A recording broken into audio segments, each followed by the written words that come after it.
The Public Safety Building houses both the police and fire departments. It was renovated in 2004 to improve the original structures. But most of the project was a fireside expansion. Though the outside looks new, the footprint of the police side of the building is essentially the same as it was 70 years ago. The Public Safety Building expansion project will be before voters at annual town meeting this spring. We want to sit down with our Wakefield police leaders to discuss the project. Hello, I'm Mary Eldridge, and 4 of us are here to talk about the Public Safety Building. I'm Bob Eldridge. Craig Calabrese, Deputy Police Chief. Police Chief Steve Scory.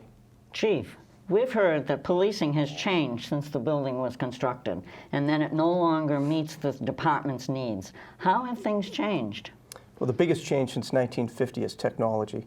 We now have computer server rooms, we have a computer-based phone system, and we have a radio equipment room as well. We have 6 rooms in the police station that are dedicated just to the computers, the 911 infrastructure, the radio system, the mechanical system. We have a generator room, and we have equipment rooms that serve both the police and fire sides of the building. And all this critical infrastructure, it's all under a water-based fire suppression system, which can be dangerous to all that equipment if it were ever activated. Are there any significant layout flaws that cause risk and inefficiency? There really is. Throughout the whole police side of the building, and especially the lobby, the layout is flawed. When you walk into the lobby as a citizen seeking help, the only personnel that you might encounter are during the day, and that's in the records office. What we really need is for dispatch to be moved to the lobby of the police station. It should be what I call one-stop shopping for anybody that goes into the police station. If you go in for a report, you should be able to go to the records window and speak to an officer in records. If you need something else, you should be able to talk to somebody in dispatch. But the most important thing is that 24 hours a day, when you walk into the police station, you should be able to speak to a human. Right now, there's nobody in the lobby after 3 p.m., and on weekends, you have to pick up a telephone to talk to somebody in dispatch. And the officers that are in dispatch, they can't leave. They're tied to the 911 lines. So if you really need help, they have to call an officer in off of the street, whereas if we had dispatch in the lobby, somebody would be there for immediate assistance.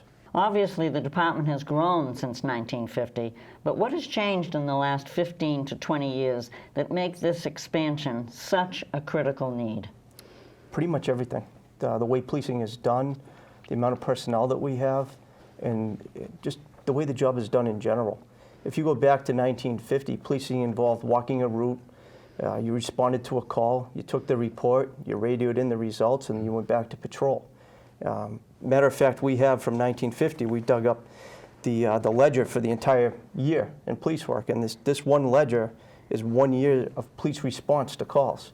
And in 1950, there were approximately 4,000 calls for service, and they were all documented in maybe 3, 4, or 5 lines in this ledger, and they were all typed up by the desk sergeant. I think last year we had over 18,000 calls for service, and every one of those calls, most of them involve a report, because nowadays it's not just respond to the call, resolve the issue there, and move on. Now we might spend days following up. We might refer the case to social service specialists or a recovery coach or a mental health clinician. There's a lot of follow-up to every case. So every call we go on, can be very involved. There's a lot of time involved. We as police officers, we wear many hats now. We're marriage counselors, we're mental health clinicians, we're addiction specialists. We pretty much do it all. So policing has really taken on a whole new role in society than from where it was in 1950. And as far as personnel are concerned, in 1950 when the building was built, there were 34 police officers in Wakefield. So that building was built for 34 police officers to work out of. We now have 47 police officers. And in addition to the 47 officers, we have an addiction recovery coach, we have a mental health clinician, and we also have a domestic violence advocate that all work out of the police station. What about the female officers? Is that going to have any impact on the new building? It has a huge impact. When you go back 15 years ago, we didn't have any female officers. We now have 4. And I fully expect that in the future we'll be hiring more. So we have a female locker room, and right now it has 8 lockers. And I fully expect that at some point it'll be at capacity. When you look at the plans for this proposed renovation, There is a plan for a new locker room, which is much bigger, and I would like to move the female officers into that locker room to give them more space. But the biggest change overall, I think, is just our role in social services and the services that we provide to the community. Craig, can you tell us a little bit more about the team that's been put together to handle these increased demands? Yeah, it's a team we're proud of. You know, as the chief said, social services has become a big part of what we do now. Our officers get more training, and they work collaboratively with our clinician, our recovery coach. We have a domestic violence counselor. Again, you know, years ago, these calls were handled pretty much by one officer from start to finish, and they did a good job, but we figured out how to do it better, and it's a team approach. It takes longer, but the results are better. When they're either doing this out in the community, or people are coming to the station for assistance with, you know, whether it's a mental health issue, it's a domestic violence issue, it could be a substance use issue, and it's not just that person, it could be the family member of that person who just doesn't know where to go. And you know, people, I think they hear mental health a lot, and they think of certain, you know, like say a bipolar disorder or schizophrenia, and those are things that we certainly deal with and can be long-term. But there's also short-term mental health, or we call them situational stressors, which could be someone who had lost a family member and they're going through some short-term, you know, PTSD, or it could be a family, you know, a juvenile who's, you know, we have a lot with social media now, and they're going through some depression, some anxiety to deal with that. And when, you know, during off-school hours, they come to the police department, and we have to provide that service. And these are all the things that we do, and if we handle them right, then they don't progress to something larger. So these are the things that we're doing that, you know, that are kind of behind the scenes.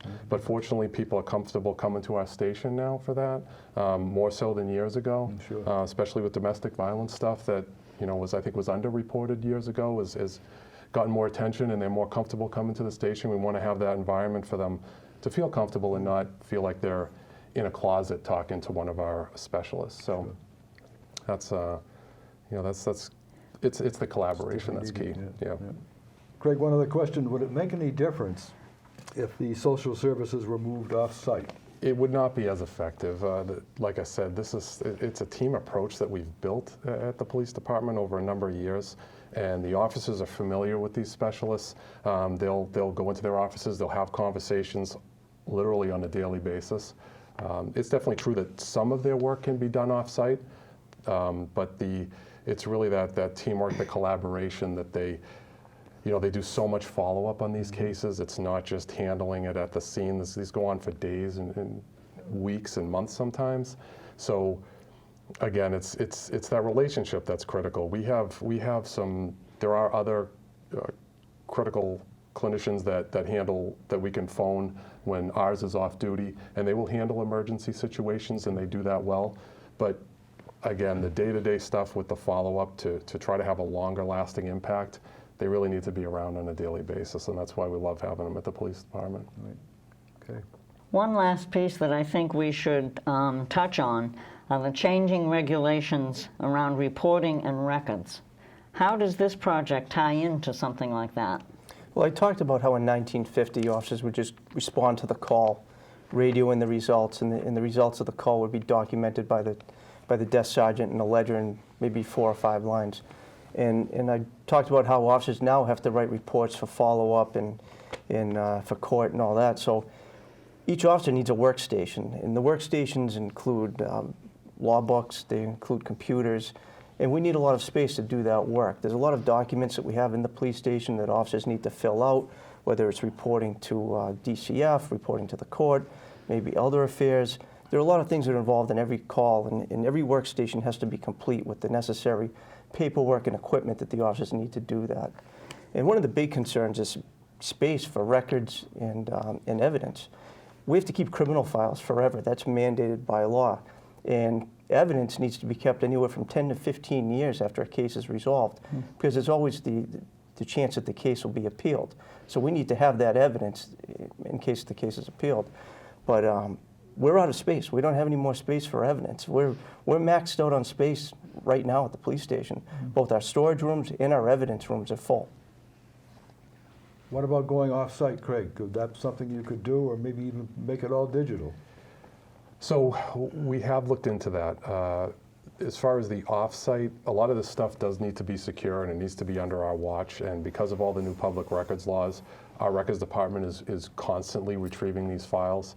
And we just feel safer with everything under our building. We can definitely move some of it off-site, but we still need a larger area for the stuff that we need to keep at the station. As far as digital, that's a pretty popular topic right now. We did look into that extensively, and it is cost prohibitive. It's extremely expensive, and to search those files it's incredibly time consuming. And also when you digitize these, you cannot digitize everything. There are pieces of evidence that can't be digitized. There are things that we take from scenes that can't be digitized. So in theory, it sounds great. It can be used, I think, in certain areas, but it's not going to replace the need to keep these files. It's something that we're accessing on a daily basis. Yeah. The proposed design work may work for today, but what about the future? So the reassessment committee researched and analyzed different options. We looked at building an entirely new building off-site. We looked at tearing down the existing police station and building a new building on-site, or the proposed plan right now for the addition. And we feel that what we're proposing right now at the cost of $9 million is the most cost-effective plan. The other two plans, they weren't cost-effective at all. They were cost-prohibitive. So we think this is the best plan that we're bringing forward, and it gives us a lot of additional space. It gives us additional space to move into the future. When we look at this new plan, we think it allows us to grow to maybe 60 officers and to add an additional mental health clinician, maybe another recovery coach, another family services officer. We think that this plan, as it is now, will let us grow for decades to come, and that's really what we need. We need the space. We need it to be more user-friendly for the resident who walks into the building for help. And the layout, the new layout of the lobby will do that. Records will be there, dispatch will be there. There'll be an area that our mental health clinician and our family services officer can take a family into a room and have a conversation that not everybody else in the lobby would need to hear. And that's very important. Privacy for people is extremely important. And we need to take everybody's needs into consideration when we look at this public safety building. And we feel that this new layout, the plan that we propose, does all that. It makes it more user-friendly for the people who need help, and it makes it more user-friendly for the officers who work in the building. Well, thank you for listening, and we hope we have provided some critical information that maybe you didn't realize was going on. And it's obvious to me as a lifelong resident of this town that this project absolutely needs to move forward. And again, thank you for listening. Thank you, Craig, and thank you, Chief, for being here today with us. And of course, thank you, Bob.